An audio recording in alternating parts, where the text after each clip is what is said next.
Good day everyone, my name is Owen Bernardo. And for my video for Computer Repair 6, tatalakayin natin kung paano mag-configure ng VLAN using Cisco Packet Tracer. VLAN stands for Virtual Local Area Network, wherein ito ay nagsasegment ng isang malaking network into multiple isolated broadcast domains ng isang switch. Yung devices sa magkaibang VLANs is hindi makakapag-communicate directly. Pero kapag tayo ay naglagay ng router or layer 3 switch, saka pa lang sila makakapag-communicate. Ang kailangan i-set up ko na yung ating mga gagamitin for the task A or task 1, yung magsasegment tayo ng VLANs. So, ang ginamit ko lang is isang switch and then isang laptop para dito tayo mag-configure ng CLI mamaya. And then 4 na PC. Itong dalawang to, magkasama sila sa isang department and then ito magkasama din sa isang department or isang VLAN. So, bali dalawang PC per VLAN ang gagawin natin. And then itong FA, Transfer Fast Ethernet. Ito yung port na pinag-connectan ko ng ating copper straight 2. Tapos itong mga IP address na nakita nyo sa ilalim ng mga PC, yan yung mga IP address na gagamitin natin mamaya after natin i-configure yung CLI nitong ating switch. To configure, pasok na kayo dito sa laptop, punta kayong desktop, and then sa terminal, and press OK. Pag nakita nyo yun, enter lang kayo, lalabas yan.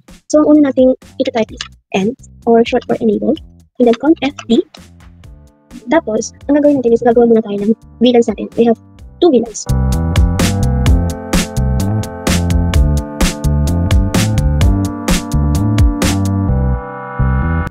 Aling fast internet ports ba ang dapat pumasok sa ganitong VLAN? So, to do that, ang gagawin natin is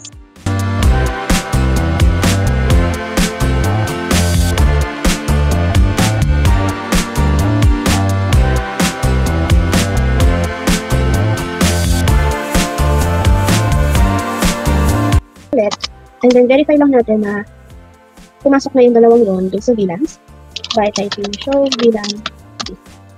And makikita nyo, yung sa VLAN 10 or yung accounting natin, pumasok yung fast internet port 1 and 3, sa HR naman is 2 and 4.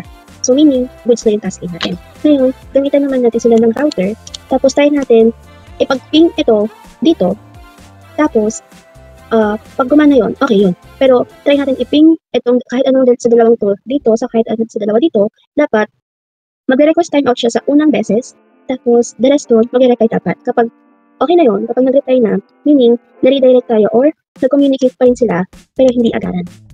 Dito, sa Gigabit Ethernet 0/0, connect nyo siya sa Fast Ethernet 05, or kung ano yung pinaka-una-una doon. Then, pasok ulit tayo doon sa CLI ng switch. Tapos, pusukan natin yung interface ng 05, which is yung pinaka-last natin pinaglagyan. EFA 05. Ayan. Tapos, ang gagawin natin is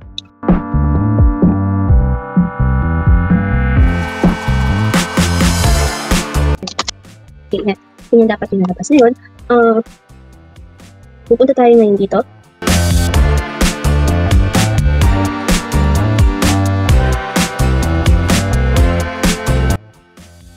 Ayan, nasa kasi nag-bring silang lahat. Then, ang itatry naman ang gagawin natin next is mag-a-assign tayo ng IP address sa mga PC natin.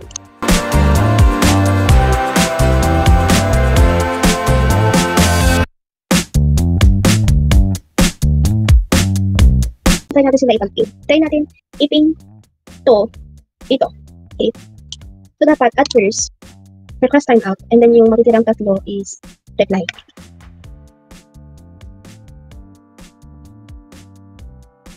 Ito dapat puro reply na lang.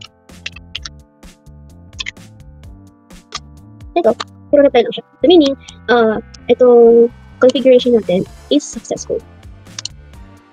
Okay, so this is where my video ends. Thank you so much for watching this video. I would like to thank Computer Science Institute Incorporated and also my Computer Repair 6 instructors and trainer, Mr. Oliver Sanchez, for giving me knowledge about this topic. I hope I have successfully shared this knowledge to all of you, lalo na sa inyong mga incoming second year or mga mag-take ng subject na to. So I wish you all good luck, and again, thank you so much for watching this video. Have a great time!